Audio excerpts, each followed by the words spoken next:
आउ सरकारी ऑफिस जीवाकू पड़िबोनी कि जनसेवा केंद्र को भी नुहे। व्हाट्सएप रे गोटे मेसेज करी आवेदन करी पाई परिबे बर्थ सर्टिफिकेट टू आरंभ करी कास्ट आउ इनकम सर्टिफिकेट।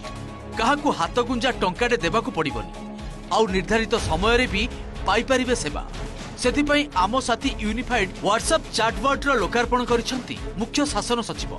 9437292000 नंबर रे आमो साथी व्हाट्सएप रे चैटबॉट रे गोटे मेसेज देले होजिबा आवेदन।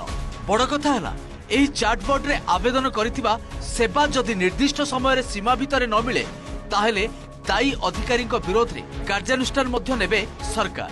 एही व्हाट्सएप चैटबॉट रे कौनसी सेवा पाई जणे आवेदन करे ट्रैक मध्य करि परिबो। आवेदनर स्थिति कौन केउठी अटकिछि ताहा मध्य जानि परिबो। विलंब हेउथिले तार कारण मध्य जानि परिबो। इतरे विशेष टाइपिंग करिवार दरकार नहीं। एटा मेन्यू ड्रिवन अछि जोथरे कि आपण मेन्यू माध्यम रे सेलेक्ट करी जो सर्विस आपण अप्लाई करिसंती तार वर्तमान परिस्थिति कौन अछि से विषय रे आपण जानि पारिबे। जदि कौनसी सर्विस को समय सीमा भितरे दउनाहंती ताले वर्तमान तांकर कृत्यटा उच्च पदस्थ अधिकारी सामना रे प्रकट हबो। नजर पकांतु एही व्हाट्सएप चैटबॉट जरिया रे किभली आवेदन करिवे आउ केउ सेवा पाई परिबे। ब्लॉक तहसील एवं बीएमसी कार्यालयर विभिन्न सेवा सह सरकारंकर 132 प्रकार ऑनलाइन सेवा एबे उपलब्ध अछि।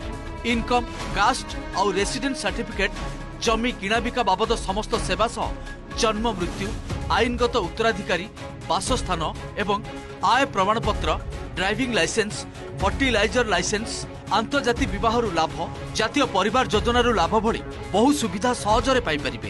प्रथमे एही नंबर रे व्हाट्सएप जरिया रे मेसेज करबाकू हेबो। तापरे निज बाबद रे समस्त तथ्य देबे। परे विभिन्न विभाग रो जे सेवा आवश्यक सेथिरे क्लिक करी आवेदन करि परिबे। कोडे ऑफिस रे फॉर्म रे जाया हमको लिखबा पड़े से सब फॉर्म व्हाट्सएप रे आसी। फॉर्म फिल अप कला परे यदि किसी डॉक्यूमेंट सबमिट करबार अछि से डॉक्यूमेंट मध्ये हम व्हाट्सएप रे पठाई करे सबमिट करि परबा। एप्लीकेशन सबमिट हेबो आ ओडे एक्नॉलेजमेंट नंबर आसीबो। से एक्नॉलेजमेंट नंबर रे आपण परे चेक मध्ये करि परिबे कि मु जो अप्लाई करथिली तार कोन स्टेटस।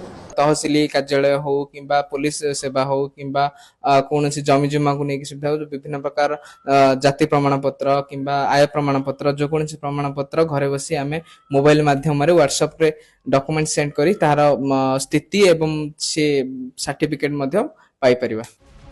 सबुठु बड़ कथा हला यूजर्स फी मध्य केवल व्हाट्सएप पेज जरिया रे करि हेबो।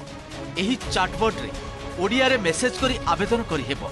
एमिति न लेखि मध्य जणे मौखिक आदेश रे आवेदन करि परिबे। खलिकोटरू सिल्लू विश्वालक सह भुवनेश्वर कैमरा पर्सन पंकज साहू सौम्य रंजन साहू रिपोर्ट ओटीवी।